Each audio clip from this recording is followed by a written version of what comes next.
Okay.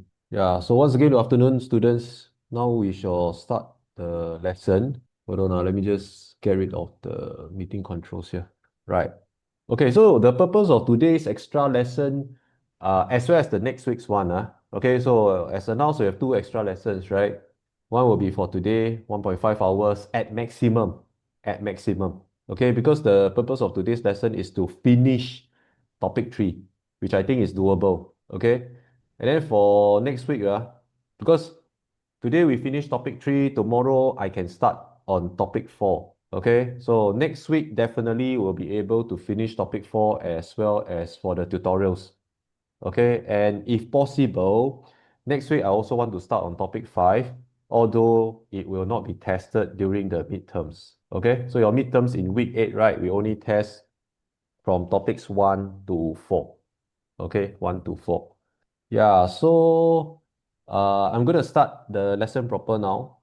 So during the last lesson, we gone through what is differentiation. So the whole essence of differentiation is basically finding the instantaneous rate of change of a given function, f of x, for example. And this instantaneous rate of change is with respect to the input variable of the function. Okay, so that means effectively we are asking, as this x, as the input x changes by an infinitesimal amount, dx, this is the dx, right? Dx means very small amount of change, infinitesimally small amount of change.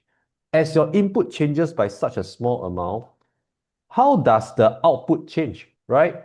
So you must understand that this derivative is going to give you the indeterminate form 0 over 0. It must be 0 over 0, right? Because if it's not 0 over 0, then it is either, for example, let's say if this is a finite number, your df, let's say if it's a finite number that is non-zero, let's say for example 1, then this dx, it changes by infinitesimally small amount. So if it's a 0, then 1 over 0, you get undefined. You see that, okay? So therefore, when this dx changes by infinitesimally small amount, the df here must also change by an infinitesimally small amount. Okay, it's just that the small amounts in df and dx may not be exactly the same. Okay, so that's what gives rise to a multitude of different values for your derivative, as well as for derivative. The derivative can also give you functions. So as you have seen, so that's the essence of differentiation, the instantaneous rate of change, right? Of course, we can do the differentiation, the fancy differentiation involving whatever rules, right? But however, it is of critical importance that you understand the meaning. Okay, because later on, especially in the Math 2 and 3, right, you're going to see how we apply this concept to many different applications. Okay, so being able to internalize this uh, principle concept is critical. Yeah, then the rest are pretty much standard stuff. So basically, we are just trying to evaluate a limit, right? Because df dx, right, is just really a limit lah. Okay, so therefore we are just trying to evaluate this limit, okay, in order to evaluate what is the derivative of a given function f. Okay, and then of course, along with this pivotal formula created by Newton, invented by Newton, right? We can apply it to so many different kinds of functions, and then we come up with all the various differentiation rules, all from this one principal formula. Okay, so then we have the product rule that we have gone through, how to use the product rule. Basically, very straightforward. Just take turns to differentiate the functions that are multiplied together. Okay, so then also we have the quotient rule, right?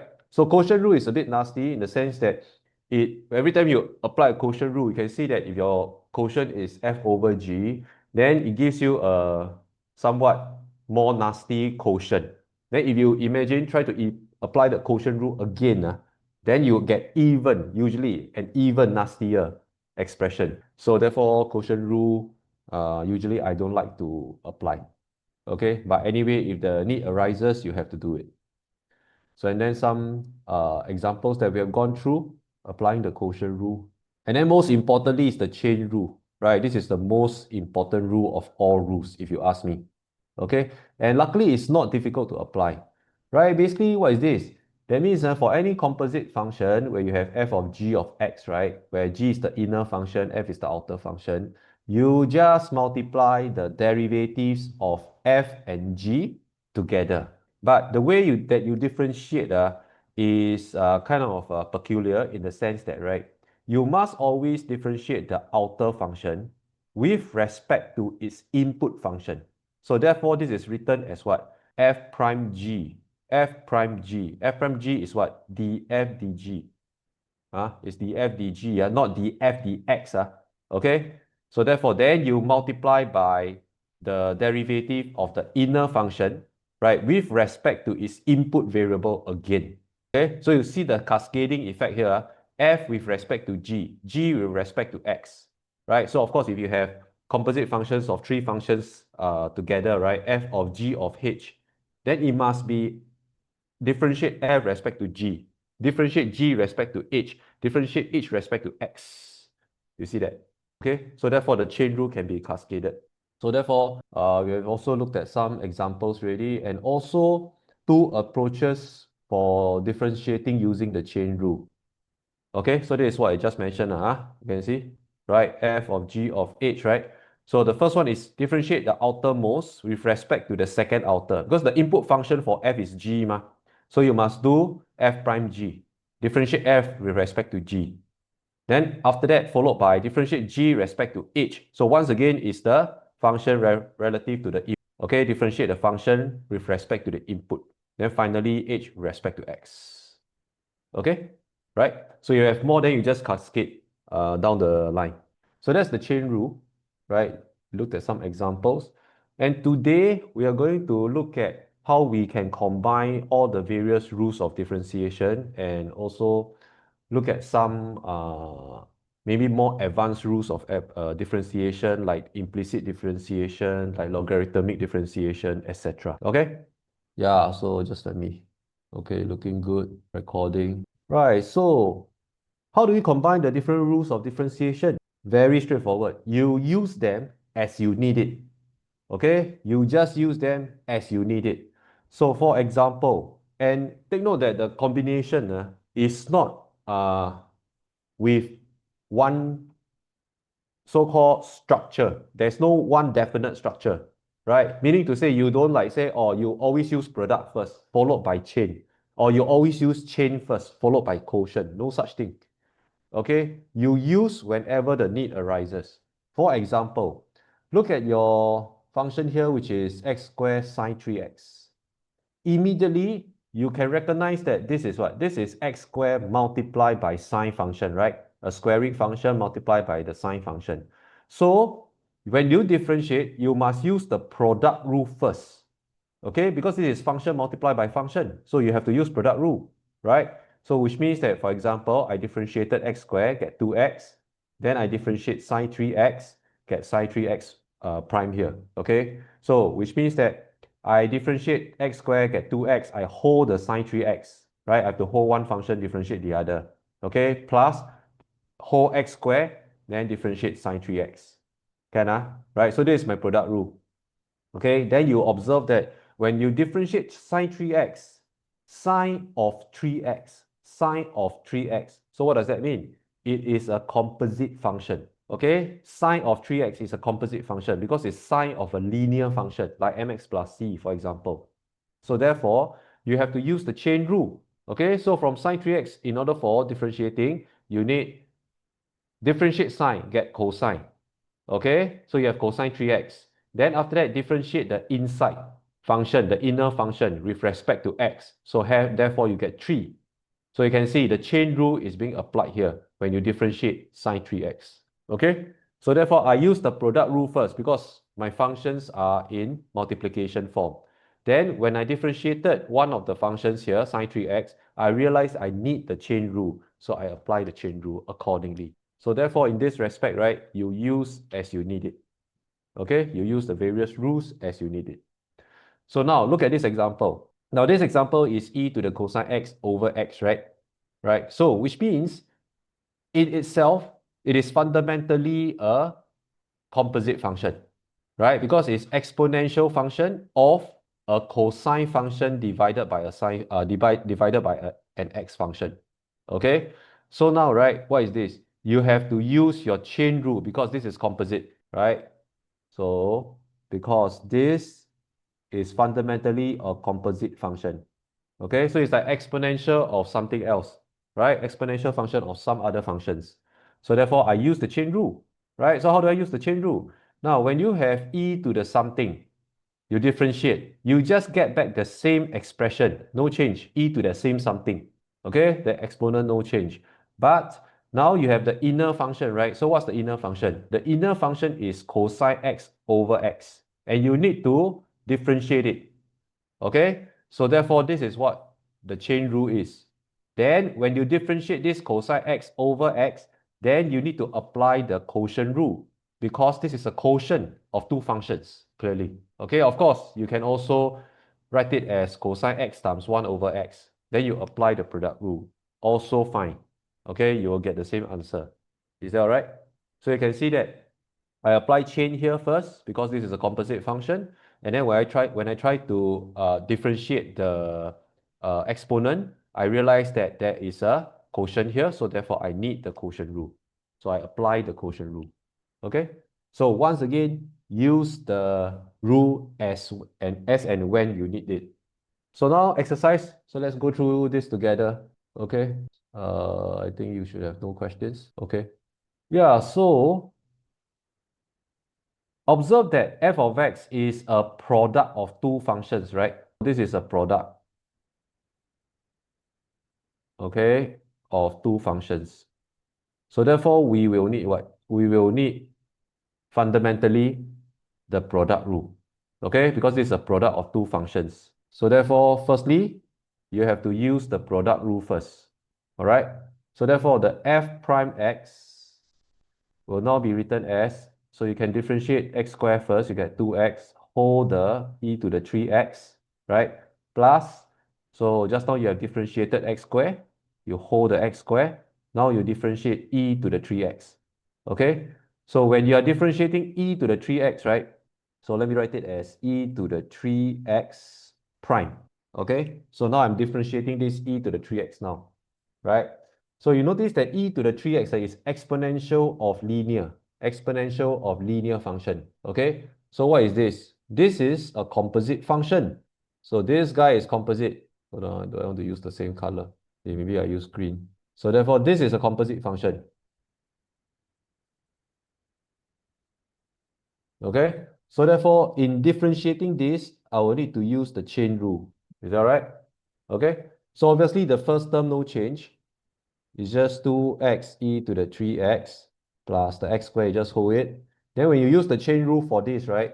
E to the 3x, you differentiate, or e to the g of x, you differentiate respect to g, it is still giving you e to the 3x, or e to the g. Okay, but you need to apply your chain rule. So therefore, the chain rule have to be multiplied when you differentiate 3x, which is just giving you 3. Is that right? Can okay? So therefore, this is your chain rule being applied along with the product rule. So therefore, if you observe, you have a 3x squared here and you have a 2x here. So if you want, you can factorize out an x. Then this guy is e to the 3x, same factor in both terms. So you factorize that out. So therefore, you get 2 plus 3x here. So this will be the final answer. Okay, after factorizing. Can So let's look at G. So in G, right, you have 5 tangent x squared times e3x.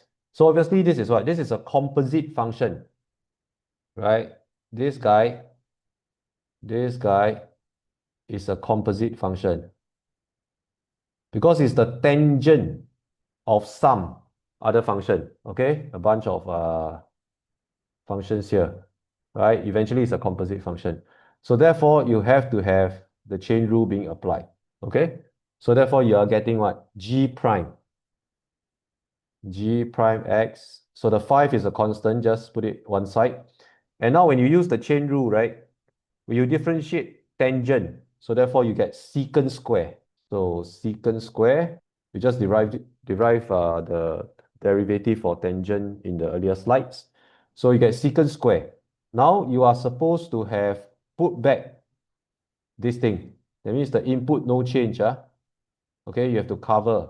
Like when you differentiate the outer function, it's like you cover, mask up the inner functions.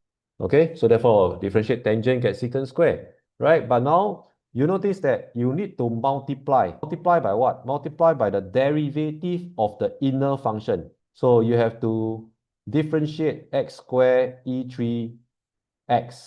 Okay, but this is what? This itself, right, is a product. What? So this is product of two functions.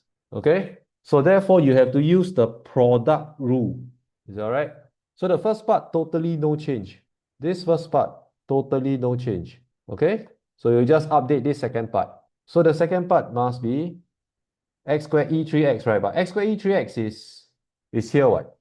You notice, right? So might as well just take the result and plug it in. Okay, because that's what happens. That's what you get when you differentiated x squared e3x, ma. So therefore, let me just copy and paste over. Is that right?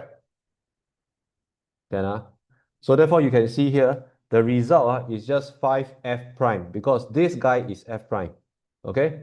So therefore, the end result is, okay, it's a mess, but I'm just going to say that this guy is f prime x. Okay? Of course, you can simplify. No big deal with that. Any questions on the combination of the rules of differentiation? In this case, I only demonstrated for product and chain, but you can of course apply other rules as well, like the quotient rule, for example. All good? Okay. So if you're fine, let's continue. Yeah. So now we can actually apply the chain rule to implicit differentiation. Implicit differentiation is something like using chain rule. So let me show you how it's being used. It's used in a kind of clever way, right? So when you have a function that is defined explicitly. Explicitly means I define y equals to f of x. Okay, so which means all the x terms can be thrown to right hand side or to one side lah.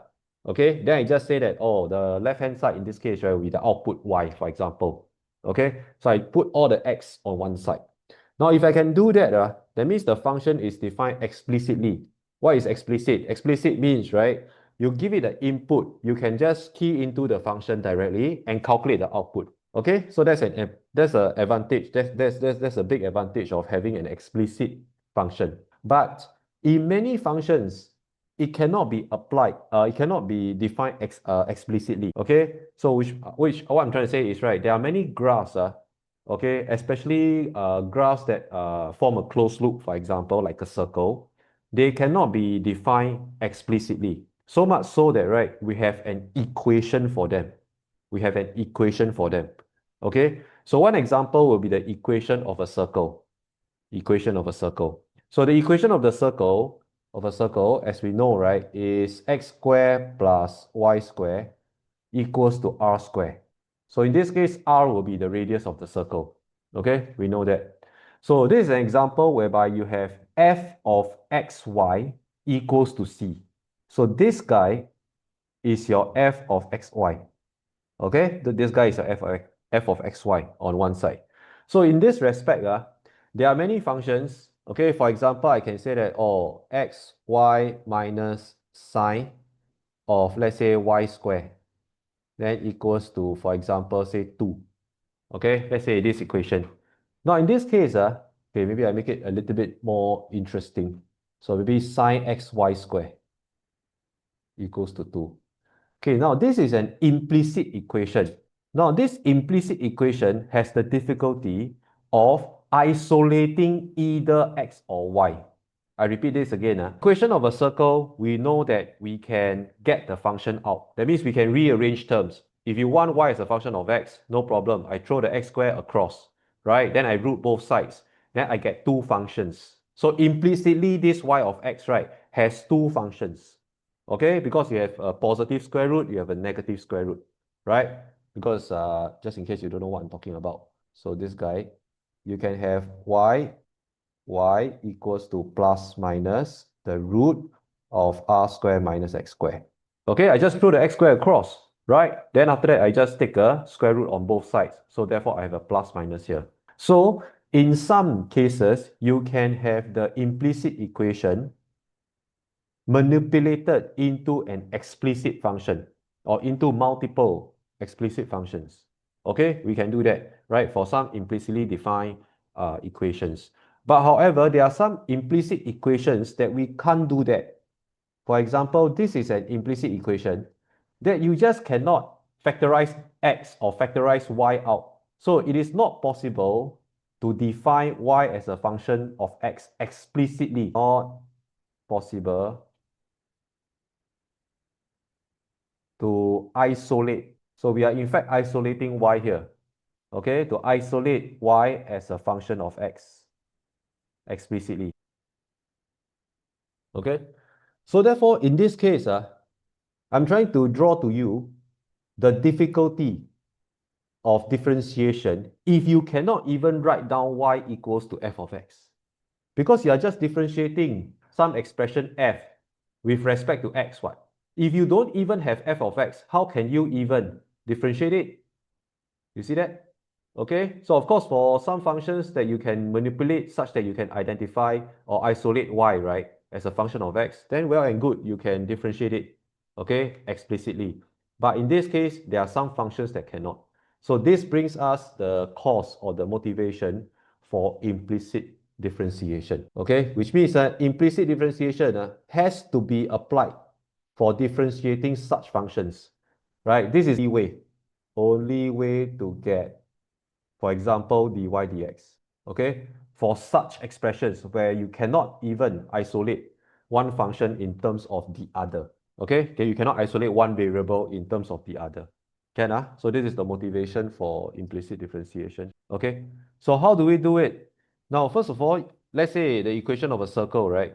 Okay, first of all, you notice that this is actually y of x, which means I'm seeking the derivative of the implicit function y of x. Okay, so much so that this y is inside the equation, right? This y of x is inside the equation. So you can see this form here. Okay, nothing much. I just replace y by y of x here. Can? Right? How do we get, for example, dy dx from this implicit function? Very simple. We just apply chain rule. Okay, we apply chain rule. Just differentiate x squared respect to x. Differentiate y squared respect to x. Differentiate r squared respect to x. Okay, so differentiate across using the chain rule if needed. Okay, so let me demonstrate. See, differentiate x squared, 2x lah.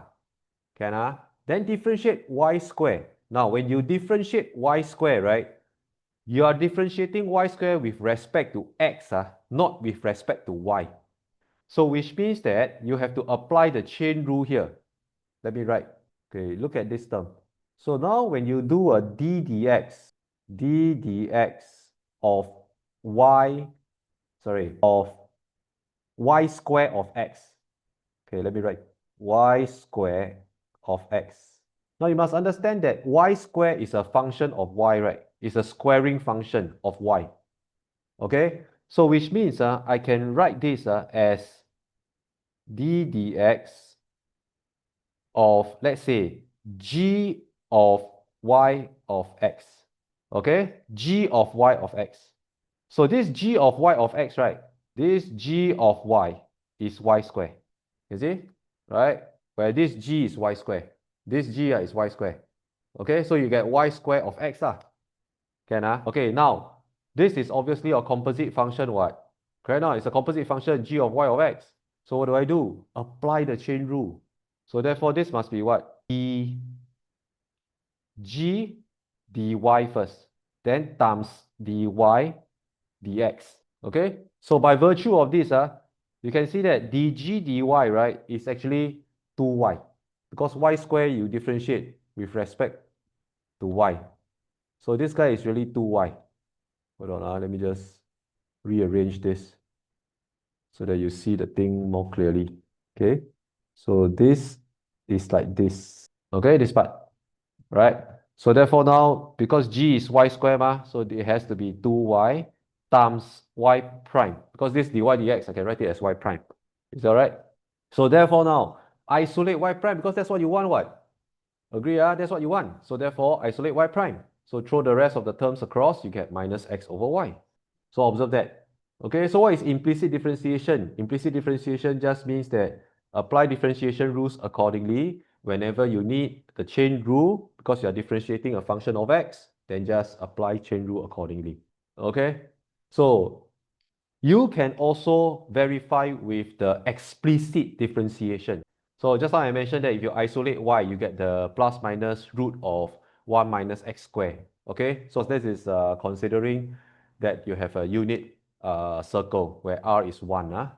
Okay, so let's say if you have a unit circle where r is 1, then you get the root of 1 minus x squared plus and minus, okay, because of the rooting expression or the rooting operation. And now, right, if you were to differentiate, you notice that this is what? This is a root function of 1 minus x squared. So it's a composite function. Okay, so you can differentiate this, right, which is the power half, bring down the half. Then after that, you have the power as minus half. So you can see the root expression here. Okay, then after that, you still need to have chain rule. So minus 2x. So the minus 2x cancels off with the half. So you get a minus x as a result. Can Okay. So now if you look at this, this is actually also minus x over y1. Because this is y1, right? You see? This denominator is exactly y1. So therefore you get minus x over y1, which is conforming to this form. What? It's the same form. It's the same thing. This guy is the same as this guy. Right? And that is to be expected because you are looking for y prime. This y prime has to be the same as this y prime, right? Because this function comes from the implicit equation, x squared plus y squared equals to 1. Can Okay, so then that is of course also true if you have a minus here, right? If you have a minus here, this is also true. So therefore, if you have a minus here, right, then you can see minus times this minus. So you have a plus here, okay? But there's a minus here, there's no minus here. What does that mean? You can just include a minus. So what I'm trying to say is include a minus here and include a minus here. Okay, so this immediately becomes your y2, right? So it's still minus x over y2. You still have the same form. Okay, and that is to be expected, right? Because you are differentiating, you're getting the same y prime, you're getting the same dy dx, right? Just from two different forms of a function. Okay, any questions on this implicit differentiation concept? Basically just use chain rule. Anyone? Any questions? Just maybe you have a couple of seconds to digest. Lecturer, prof. Can you repeat the y2 part? Where the minus sign come from again? Oh no, originally there's no minus this part, right? If you apply your chain rule to differentiate, the minus sign will cancel off okay? Now originally there's no minus, right? But why I added the minus is because you see if I times minus 1 here and I times minus 1 here, I times a minus 1, I times a minus 1. Okay, so if I just minus 1, I multiply by minus 1 over minus 1, the original expression no change, right? Yeah. No change, Okay, but why I do that, right, is such that I can get it to the form that I can compare to this.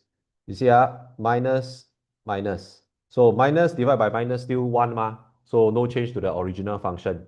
Okay, but however, you see, this is your y2, Your y2 is this, Then this is your y2, what? This denominator is your y2. So you see, you still get minus x over y2. Also that. You don't understand? No, this whole thing, the whole denominator minus root of 1 minus x squared is the entire y2. So therefore, I still get minus x as the numerator divided by Oh, okay, y2. okay. Yeah. Yeah. Yeah, so what I'm trying to show here is that, right, you get two functions from the original equation. You differentiate implicitly or you differentiate explicitly the two functions. You get the same thing, minus x over y. You must get the same thing. If you don't get the same thing, then obviously this process wouldn't be taught to you. That means there's some inconsistency here. Okay? Yeah, good. So that's implicit differentiation. And then Now we can just apply to get our dy dx for the functions below. Okay, so there's a very shortcut rule lah. Okay, very shortcut rule. So now you see, I'm getting dy dx. So that means y is the function. What I do is that whenever I see a y term, right, I just differentiate it first with respect to y. I just throw a y prime beside. Okay, you see this is a function of y, right?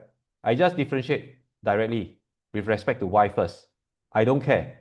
Then I just put a y prime beside because it will always give me a y prime due to the chain rule.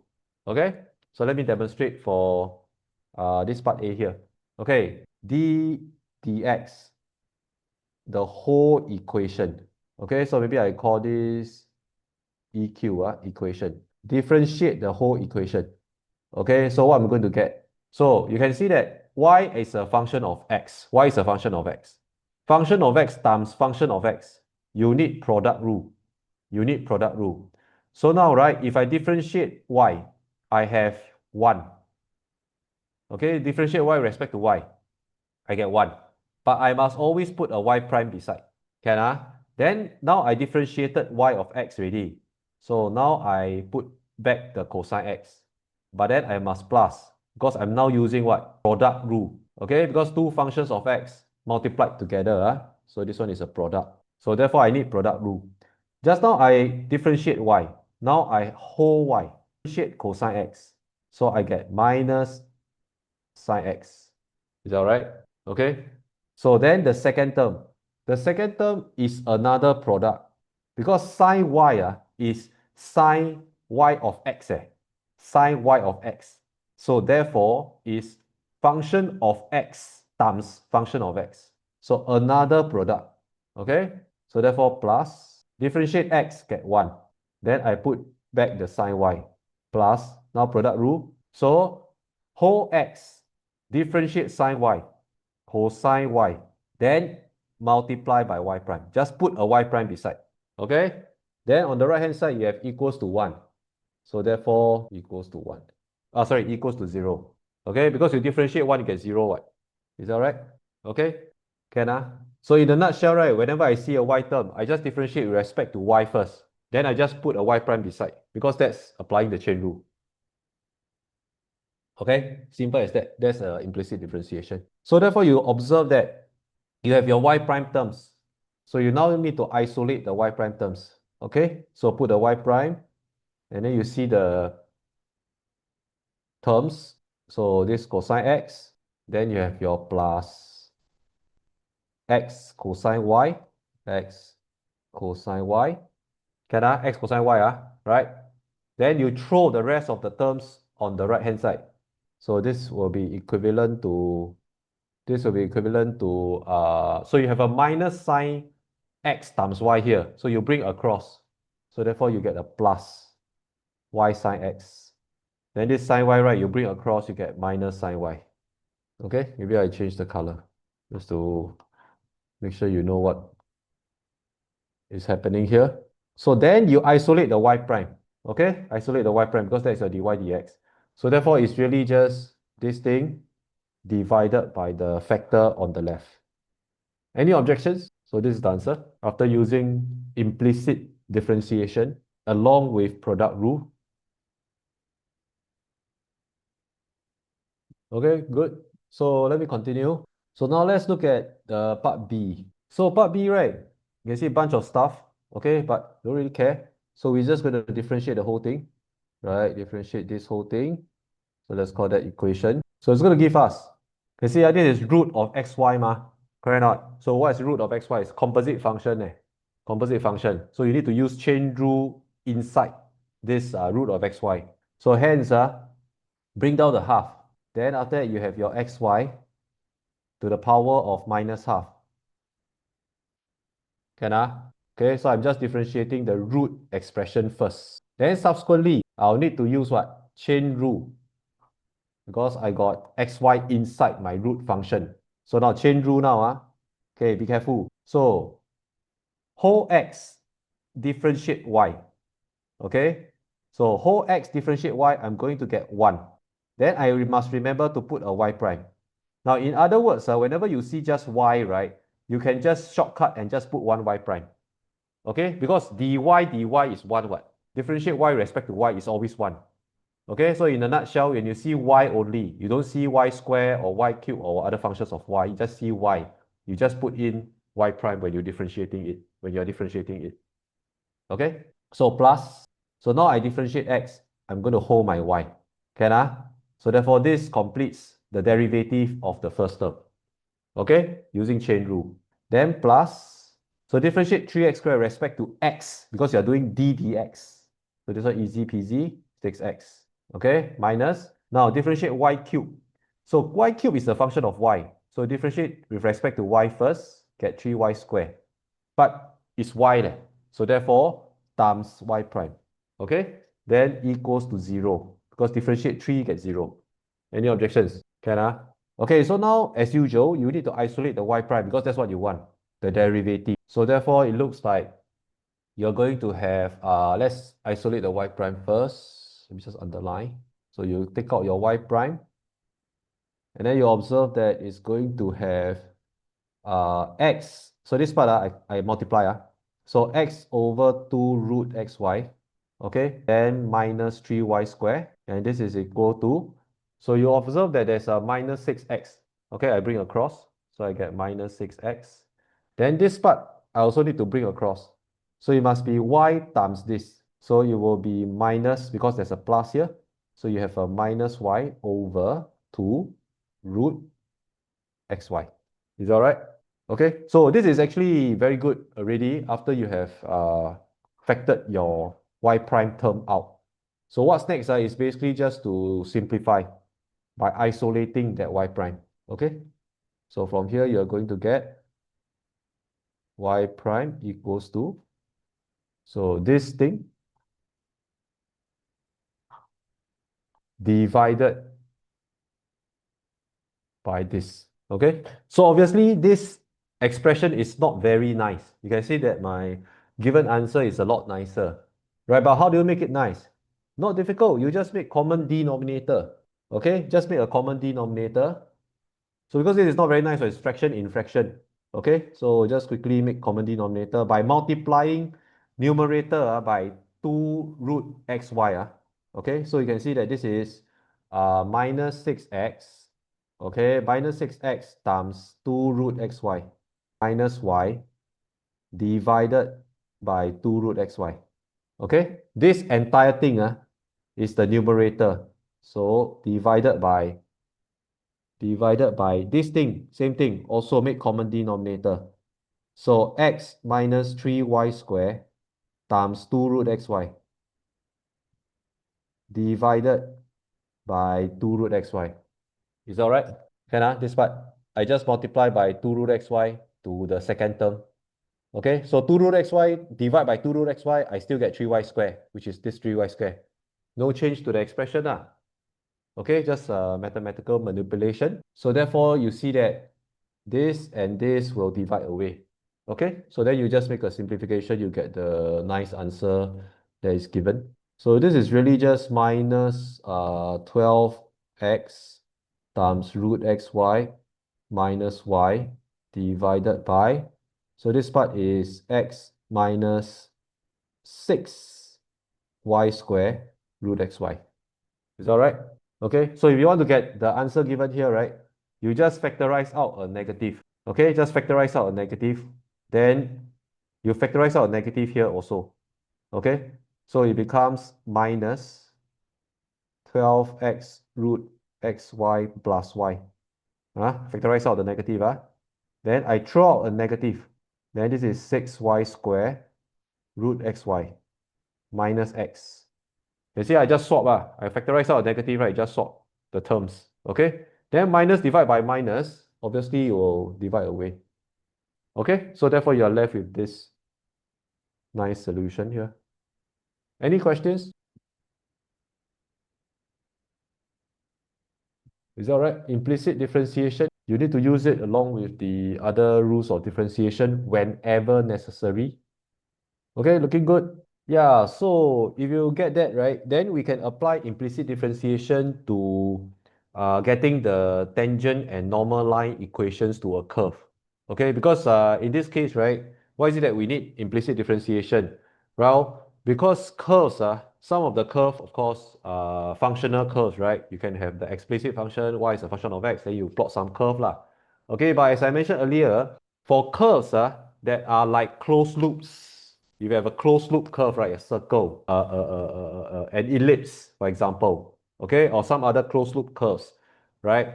They are represented by equations, by implicit equations. Okay, for example, equation of a circle, right? Then, in order to get a normal and tangent line, you have to use implicit differentiation to get the derivative. Because if you don't have the derivative, you cannot write down the equation of the tangent or normal line. Okay, so let me use this example. Now, let's say we have this curve, right? The black color curve that is defined in implicit form. F of xy equals to c. Okay, just like equation of a circle, x squared plus y squared equals to r squared, for example, right? So let's say now I have a point on this curve. Okay, I'm seeking its tangent line. I mean, that's what Newton is trying to do in the first place, right? So there's this tangent line and we want to get the equation of the tangent line. What do we need to do? Now, first of all, in the equation of the tangent line is y minus y1 equals to mx minus x1 ma. This is the point slope form. Okay, the point slope form, right? Covered in topic 1. So you see, you need the slope, correct or not? But you don't have y as a function of x, meaning to say you don't know what is y equals to f of x. Then how do you get the slope in the first place? So therefore, this is requiring the implicit differentiation. Okay, because just now as you have gone through, right, the multiple examples that we have gone through, I can give you an equation, right, without you requiring to write down the explicit function. I can still get the y prime. What? I can still get the y prime. Okay, so therefore, this is what we are trying to apply here. Can okay? So then this is for the tangent line lah, right? Because m is the gradient of the tangent line. All right, so by now I think we would have well understood that dy dx, the derivative represents the slope of the tangent line. Okay, so then for the normal line, the slope is minus 1 over m. So therefore, you just use the same equation, right, at the same point, x1, y1, but you just use m of the normal line, gradient of the normal line. Simple as that. Okay, so why is it that the slope of the normal line is minus 1 over m? Well, okay, this one easily prove using dot product. Okay, but I just give you like a very intuitive understanding here. Okay, you see this tangent line, this tangent line is pretty flat, correct or not? So therefore, if I get the slope, let me just draw a triangle. Okay, you see this triangle, right? Yeah, so if I get the slope, right? So you can see that if I say this is B, and let's say this is A, so the slope, right, of the tangent, okay, let me write it as M equals to B over A, B over A. Correct? Okay, no problem. Change in y over change in x, so B over A lah. Right? But now you look at the normal line. So I just draw the normal line like here. Okay. So the normal line being normal, wait, okay, the normal line being normal must be perpendicular to the tangent line. Okay, so this one must be perpendicular. Can So now, if you look at the triangle for the red line, now you notice that this B, this looks like this. This is B. Okay, of course, I tried to draw the normal line length similar to the tangent line length. Okay, but how long I draw actually doesn't matter, right? Because it's similar triangles, right? The ratio is always the same between the adjacent and the opposite. So therefore, this long length is A leh. So what is the gradient of the normal line? It must be A over B, but this is downward sloping, what? So it must be minus A over B, what? This is downslope, downslope must be negative gradient. Then do you observe the comparison here? Isn't this 1 over minus 1 over m? You see?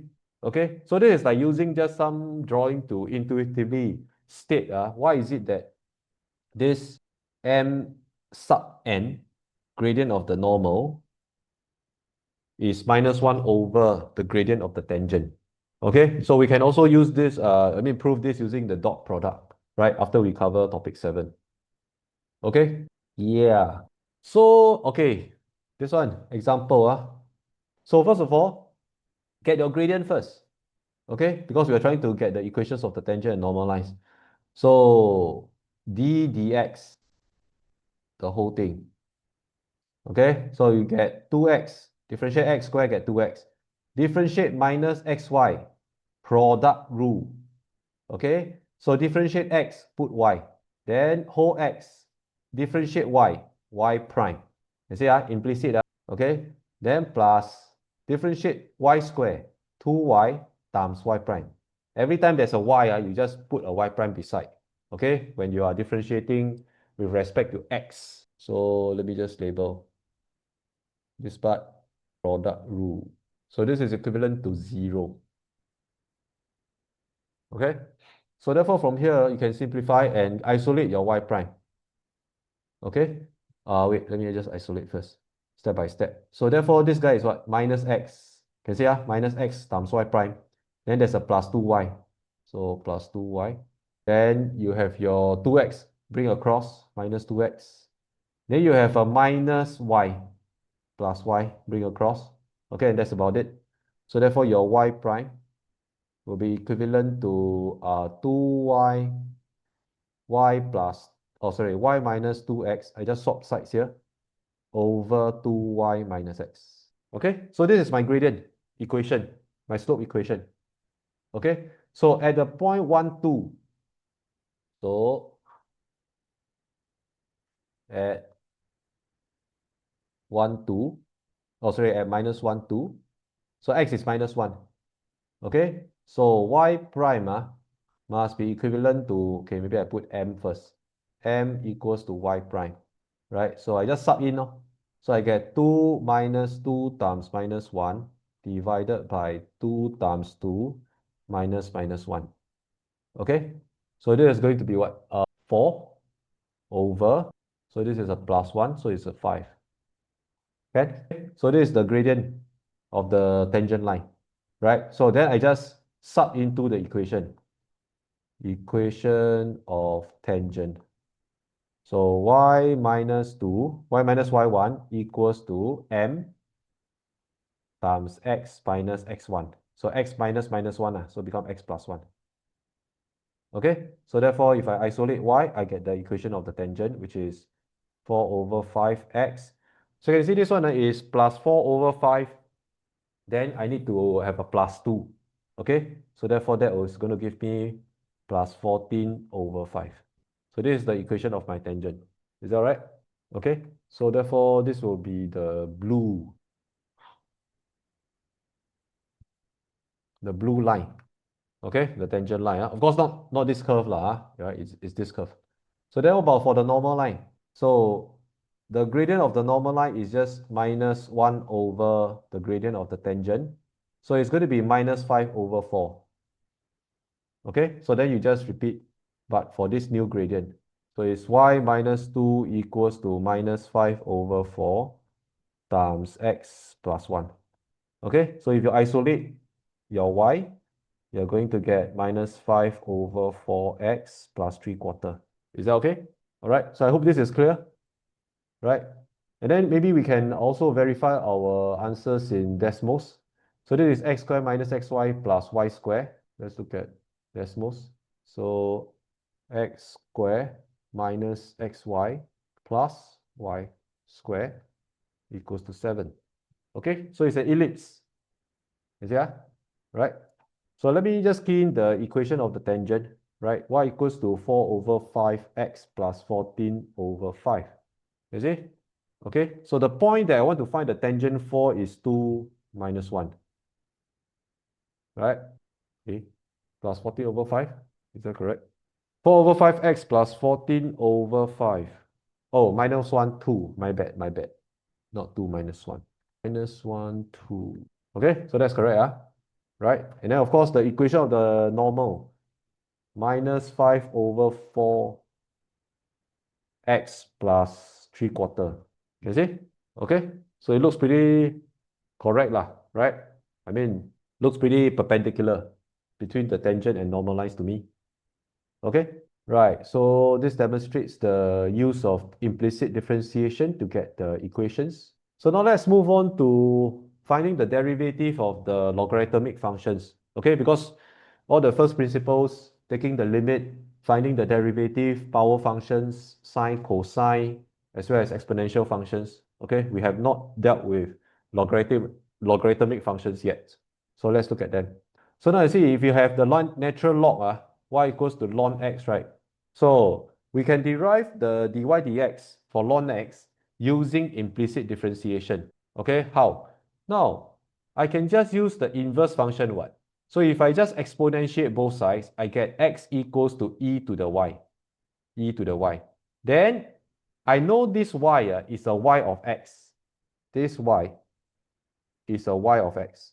Okay, so this guy is what? This guy is a composite function, e to the y of x, e to the y of x. So it's a function of y, and y is a function of x. So therefore, differentiate x, I get 1. Differentiate x respect to x, 1. Differentiate e to the y with respect to y, e to the y. But this is an expression in y. So put a y prime at the side. You see that? Okay, then guess what? I just isolate y prime. Y prime equals to 1 over e to the y. But what's y? Y is ln x. So I just substitute. Okay, so therefore e to the ln x. So hence you can see that y prime is 1 over x. Indeed, that is the derivative for ln x. Differentiate ln x, get 1 over x. Can? Okay, so then if you have a different base, not e, right, but a different base, log base ax. Okay, but because we can use the change of base formula, so log base ax, right, is just ln x over ln a. If we use base e, convert to base e. Okay, but when we differentiate ln x over ln a is just a constant. Okay, a is a base, given base is a number. Ln of a number is a number. So 1 over ln a is a constant. Okay, so therefore it can be factorized out of the derivative. So differentiate ln x, we already got it here. So therefore it will be 1 over x times 1 over ln a. So therefore we have this expression here. Is that right? Okay, so that completes the derivatives for ln x and log base ax. So now we're just going to apply to differentiate the two log functions here. Okay, so you can see that this is ln of a function to the power of cube. Okay, so therefore we need our chain rule. So f prime, differentiate ln of this whole thing, 1 over that whole thing. Okay, then differentiate the cube function, right? Of course, you can bring the 3 down also lah, right? You can bring 3 down, then maybe it makes the whole thing easier. Okay, so maybe let me just add one step. So I can rewrite this. You bring 3 down, you don't bring 3 down, also give you the same answer. Okay, so let us take the simpler routes, right? Make use of the ln property. So I bring the 3 down. Okay, so when I bring the 3 down, the 3 will be just factored out because the 3 is a constant, what? Okay, so I put the 3 in front. Can? So then I differentiate the ln, I get 1 over. Then I need to use chain rule. So chain rule differentiate the inside. So it becomes 8x to the power of cube. That's it. Okay, minus 1 you differentiate, get 0 lah. So therefore the end result is 24x cubed over this 2x power 4 minus 1. Can? So which means that when you differentiate ln, you just have 1 over that something. Okay, then of course you will need to apply your chain rule to differentiate the inner functions if required. Okay, yeah, hopefully I'm not going too fast. So this guy, you just write it as what? Okay lah, no need to do change of base lah. Straight away apply this. Okay, 1 over x times 1 over ln a. So you see there's a ln 10 here. I mean there's a log 10, log base 10 here. Okay, so therefore this guy is just going to be, now when I differentiate this, right, I know that I'm going to have a 1 over ln 10. So I just take it out first. Okay, then I differentiate this expression according to the ln function, according to what I did here. Okay, so it's going to be what? So you can see it's going to be ln of this thing, right? So it's 1 over 1 over. Okay, just to be very clear, let me write it as 1 over, okay, wait, I write it like that. 1 over 1 over root of x squared plus 1. Just to be systematic lah. I know 1 over 1 over is just this root expression. Okay? Then you need to apply what? Chain rule. Okay? You need to apply chain rule. So when you apply chain rule, you must differentiate this 1 over this thing, Okay? So which means this thing is to the power of minus half. Right? So therefore I have x squared plus 1 to the power of minus 3 over 2. Because this is power minus half, Can I? Minus half minus 1, so I get minus 3 over 2. Okay? Then I still need to differentiate inside, because root differentiated already. Right? Wait. Oh, I forgot to bring down by minus half. Hold on, add a minus half here. Okay? Because there's a power minus half, so I must bring down the minus half, then the power can become minus 3 over 2. Okay? Then after that, I still need to differentiate x squared plus 1, what? So it's 2x, Is that right? Okay. So therefore, the end result is what? Okay, let me simplify. 1 over ln 10. Then this one is just root x squared plus 1. Then this guy, there's a minus 1 over. Okay, so, okay, wait. I don't multiply the 2x in first. This one just to be super clear. So it's minus 1 over 2. Then this is x squared plus 1 to the power of 3 over 2. Okay? Then you have a 2x. So you see this power 3 over 2, this power half. So can cancel, right? So therefore, I'm getting minus 1 times 2x. Minus 1 times 2x, but there's a 2 here. Okay, maybe let me just divide away the 2. Okay, easier. So therefore, I have a minus x over ln 10. Then this one, power half, power 3 over 2. So therefore, it remains an x squared plus 1 power 1 at the denominator. Okay, so therefore, this is the g prime. Is that all right? So in the process, I use chain rule multiple times actually. Okay, so this first one, differentiate ln. Second one, differentiate 1 over root. The third one, differentiate x squared plus 1. Okay, so this one need practice, right? Especially when you chain, you chain many times, right? You will need more practice. Okay, can be a little bit confusing sometimes. Sometimes I myself also confused. Is that right? Can put minus half in front of the log. The answer is yes. If you bring down the minus half, also can. Then it becomes a whole lot easier. Okay? Certainly you can make use of the property of log, right? Okay, very good. Yeah, so we can further apply implicit differentiation to the finding of derivatives for the inverse trigo functions. Okay, so actually it's the same trick. It's the same usual trick. See, if my y is sine inverse x, I just use inverse function. X must be sine y. Okay, then after that, I just differentiate. So differentiate x respect to x, get 1. Differentiate sine y with respect to x, I get cosine y times y prime. Okay, by now I think we know why we put the y prime beside. So now, what is this? Y prime is 1 over cosine y. Okay, but why is this not the final answer? Because when you find y prime of x, or you want dy dx, you want this expression to be in terms of x. You don't want it to be in terms of y. Okay, you want it to be in terms of x. Right? So therefore, we have to figure out what cosine y is actually. Okay? So therefore, look at this. X equals to sine y, right? Which means what? Which means y is the angle. You sine the angle, you always sine or cosine some angle, right? Sine the angle, right? You get x. This part must be x, what?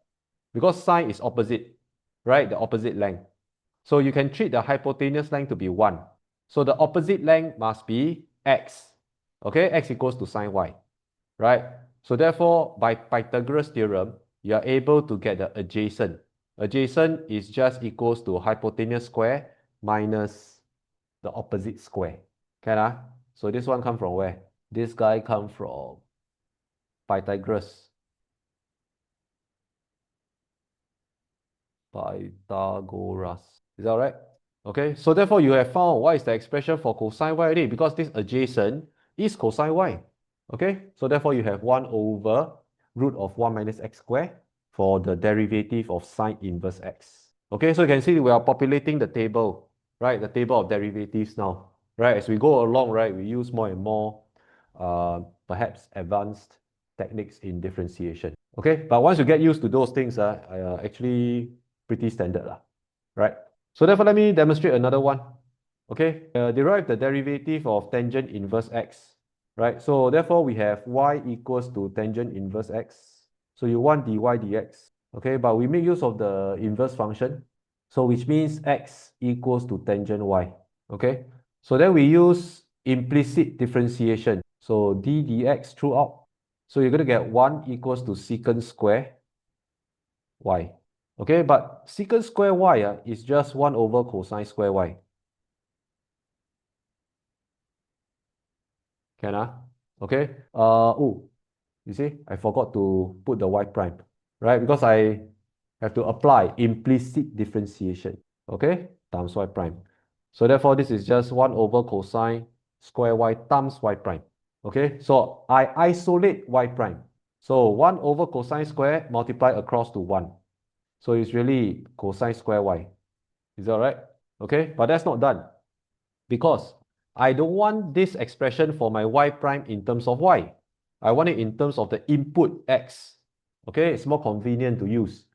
So therefore, what I'll do is draw the triangle. So where's the triangle? Look at this, right? Populate the triangle accordingly to this relationship. Okay, always the same trick. Right, go.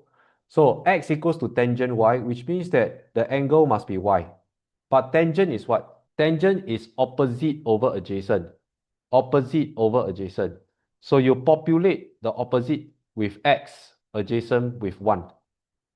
Can or not? Can x over 1 Right? X over 1 is x what? Right? And that's tangent y. Okay? So therefore, what is the hypotenuse? Pythagoras again. So you get root of 1 plus x squared. Okay, because it must be opposite square plus adjacent square, right? Then you must take the root, right? Because you are finding the hypotenuse length. So from here, you can see that what is your cosine y? Cosine y must be adjacent over opposite. Okay, sorry, adjacent over hypotenuse, right? So from here, we see that cosine y must be adjacent over hypotenuse. Can sub back the cosine y expression. So therefore, this is the square of this. So just sub in the whole thing. Okay, and square. Because you have cosine square. So isn't this 1 over 1 plus x squared? Is that right? Okay, so you just use the same trick as illustrated here, right? Using inverse functions. That's also being used in the finding of the derivative for the ln and log functions. Is that right? Any questions? Okay, looking good. Right, so about logarithmic differentiation is also using implicit differentiation. Okay, same thing, right? But what is the use of logarithmic differentiation? Now, when you have a function in this form, then none of the rules that we have learned before can apply. Okay, because this is f of x to the power of g of x. F of x to the power of g of x. You cannot use power rule. You cannot say that, oh, this one, h prime is what? G of x then times f of x to the power of g of x minus 1. This is wrong. Okay, because the exponent or the power is not a constant. So you cannot use power rule, right? But at the same time, you also cannot use the exponential rule, right? Because you cannot say that, oh, differentiate h prime must be using the exponential rule, you have the exponential function, then multiply by g prime of x. This is wrong also, okay? Because exponential rule, right, is when you have e to the power of g of x, for example. This base e is a constant. If it's a constant, then you can use the exponential rule, okay? But this is not a constant base. This is not a constant power. So exponential rule and power rule both cannot use. Okay? So therefore, we can apply implicit differentiation. Why? Because we just get rid of the two functions sticking together in this form by logging it. So we just apply a ln, for example, right? So ln h becomes ln f to the power of g. Then you can bring down g already, ma? Bring down, lor. Okay? So become what? Become product, right? So from here, from this line to this line, you just apply product rule. Okay? So you turn the exponential into a product. Can So product of two functions, we know how to handle. We use product rule. Okay, but along the way, we have to use implicit differentiation because when differentiating this expression, right, with respect to x, this is a ln of h, right? So it's a function of x. You see that? Okay, so therefore you need to do implicit differentiation. And this is just using the chain rule. Okay, so using chain rule, right? Then when you differentiate on the right-hand side, you use the product rule. Okay, but what is it that you want? You just want h prime. So you just throw h across. Throw the whole h across. This is your h. Multiply h across, okay? Or h throughout. So therefore, sub in the original h expression, f of x to the power of g of x. Okay, so therefore you get a so-called standard form here, right? When you have differentiation of f to the power of g. Okay, so this process is known as logarithmic differentiation. Okay, so we're going to go through these two examples. So I see, x to the power of x, right? So the base is not constant, the exponent is not constant. So therefore, logarithmic differentiation is required. Okay, so I just use ln f of x equals to, so I ln here and then I bring down the root x. So become product as expected. Okay, so d dx, differentiate both sides. So just use chain rule or implicit. Okay, they are the same thing actually. So now you have your 1 over f of x, then chain rule f prime equals to, so this part, your root x, right? Maybe I hold first, then differentiate 1 over x, get differentiate ln x, get 1 over x plus. So now differentiate your x to the power of square root, x to the power of half. So you get 1 over 2 root x. Then hold the ln x. Can Okay. So therefore, you're going to get f prime x equals to, so it's f of x times this whole thing. Okay, so this whole thing can be simplified to 1 over root x plus, then this is ln x over 2 root x. Okay, but this f of x is just x to the power of root x. So x to the power of root x, put back. Then the whole thing just copy below. Is that okay? Can So you can see the answer I factorize out. I factorize out a root x, right? Root x, ln x over 2. Okay. So let me just continue because it might not be clear how you get that. So from here, right, factorize out the root x. So it becomes x to the power of root x divide by root x. Then in the bracket, now you get 1 plus ln x over 2, which is half of ln x. But this half can be brought up. So therefore, it becomes ln of root x. So this half you bring up. So therefore, it becomes a root x here. Any questions? Okay, to be honest, this way is also, this is also fine. Okay, this is also fine, right? If you don't want to write it in this form, it's okay. You can leave the half in front. No problems with that. Okay, so let's take a look at part B here. That's very loud. Okay, so this guy, can see that x to the ln x will require logarithmic differentiation. Okay, but this multiplied by cosine x is just a product. Okay, but since everything, I mean, this part really need logarithmic differentiation, so might as well just log every time, log at one go lah. Okay, so therefore you have ln of g of x. So now when you ln this, okay, maybe I write completely first. So you get x ln x cosine x. So use the property of ln, right? You split up the terms. Okay, so it's ln x to the power of ln x plus ln cosine x. Okay, maybe I write it this way with a bracket. clearer. Is that all right? Okay, so the exponent is ln x. So now you bring down ln x. So now become ln x whole thing square. Now be very careful. This square not applied to x. Cannot just bring down the 2. This square applied to the whole of ln x. Okay, therefore I put the bracket. So second term no change. Can? Okay, so clearly now you can do your differentiation. So we have d dx. Okay, so we always get g prime over g. What's happening to my stylus? Okay, so now differentiate this. So it becomes 2 ln x times 1 over x. Chain rule. Eh, hold on, my writing pad is having some issue. Is that right? Okay, so I bring down the 2, then 2 ln x. Then differentiate ln x, get 1 over x. Okay, so that's it using chain rule. Then plus this part also need to use chain rule. So it must be 1 over cosine x. Then chain rule, differentiate cosine x, get minus sine x. So now I multiply the whole g prime across, which is this thing. Okay, so therefore x ln x cosine x times this bunch. So this bunch is really just 2 ln x over x minus tangent x. Okay?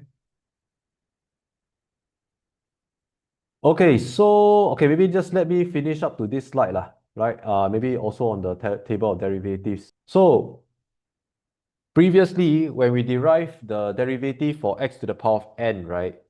We did mention that n must be an integer because we use the binomial expansion, okay, in the very first few slides. But we also mentioned that you can actually prove the same thing, the same formula, if your power is a real number.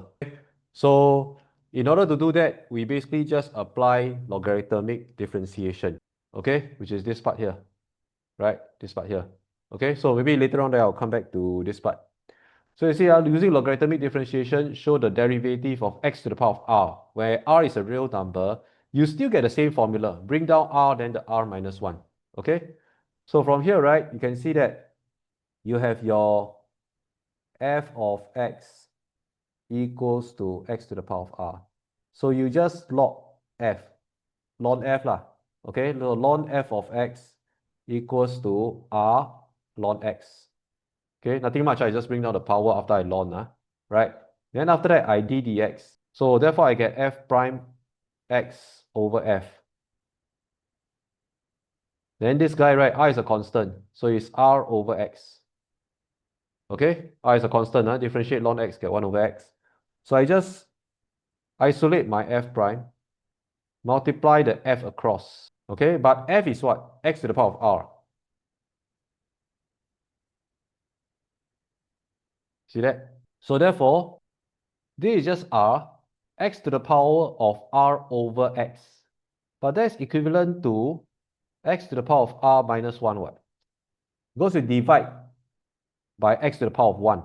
So therefore, you just minus 1 to the power. Okay? So which means that we are still using the same formula. Okay? So no matter what is the power here, can be real number, can be integer, right? You can also use the same formula. Okay? Yeah. So this part is trying to use logarithmic differentiation to derive the derivative of the exponential function, but with a different base. Okay, the base is not e lah, right? So you can see ln both sides, the same trick. Okay, differentiate, right? Can see on the right hand side, you differentiate x ln a with respect to x, you're going to get ln a. Okay, ln a is the constant. So therefore, you throw the f across right here, but f is just a to the power of x. So a to the power of x ln a. Okay, so when you're differentiating an exponential function with a base a that is not e, what you do is add a ln a beside that. Okay, add a ln a beside a to the power of x. Can okay? Yeah, so with that, this is actually the table of derivatives that we have derived so far. Okay, right? Power functions, exponential functions, logarithmic functions, trigo functions, inverse trigo functions, as well as the various rules of differentiation. Okay, basically the linearity rules, also the chain rule, the product rule, as well as the quotient rule. So we have derived all these formulas for derivatives, okay, throughout the first 37 slides. Can ah? So every one of them stems from this blue box. This is the principle, or what we call the first principles of derivatives. Everything can be traced back to this thing. Okay, that's why I say the limit operator is very important. The understanding of the limit is very important. Okay, and that's not all. Later on in the topic 4, integration, it is also taking a limit, the same limit operation. Okay, but in this case, we take on a sum, right? Because we are finding areas. So we sum out all the rectangles to find the area. Then we have to take a limit. So once again, limit operation. Okay, that's why we have a whole topic 2 devoted to limit, okay, to the understanding of limits. Yeah, so I just want to finish up today's lesson, okay, with this slide, right, which is trying to tell you to appreciate the importance of the chain rule. Okay, so this is a slide from Math 3, okay, which is something that your seniors just gone through on Tuesday. Okay, so we'll be covering how to train an artificial neural network in machine learning, right? And the training is by this thing called backpropagation. Okay, backpropagation. So what is backpropagation? Backpropagating of gradients. That is the training process. So you notice gradients, gradients being chain root multiplied together in order to find a derivative of what we call a loss function. Okay, because we want to go to the minimum of the loss function, right? So we need to take the derivative so much so that we can traverse in the opposite direction of the derivative. Okay, which means that we are trying to go down slope lah, right? Trying to go down slope such that we get the minimum point. Okay, so therefore, there's a lot more that you need to learn in order to understand this training process. Okay, but fundamentally, it uses the chain rule. Okay, that's why I keep saying that the chain rule is actually, to me, the most important rule in calculus, in differentiation. Okay, yeah, right. So, okay, I would like to stop here. Tomorrow, we still have lesson, right, face to face. So therefore, we're going to continue with the remaining of topic 3. Okay? Any questions? Can maybe extend the class a little bit, 5-10 minutes, right? To just clarify any doubts that you might have. Anyone? If you don't have doubts, you can leave the meeting already. Prof, can you Mm. go back to page 32, the one above this? Yeah. Can you explain about for question B? Mm. Can you explain the log 10 becoming 1 over log 10 again? Oh, okay, so Mm. it's actually using this formula. Hold on, let me just capture. Okay, so in a nutshell, right, you have this, correct or not? So basically log base A lah, log base A lah. So you can see the log base 10 here, can right? Now you see, if you take a derivative of log base A of something, right? What you do is that you have a 1 over ln of that base, 1 over ln of that base. So therefore, this part, 1 over, okay, wait, 1 over ln A, this part. This one we have to put down. So this part is exactly this part. Correct or not? Oh, 1 yeah, yeah, over yeah. ln A. You put 1 over ln 10 because the base is 10 what? Mm. Then the remaining just differentiate this expression. Ah, okay, okay. You see the d dx of this whole thing. Right? So maybe yeah, you have a good point. I just add one more step you will see already. So like that, right? Then multiply by 1 over root x squared plus 1 prime. Okay? That means you differentiate this whole bunch lah, because you d dx mah. D dx this whole thing. Okay? Yeah, any other questions? The rest all good?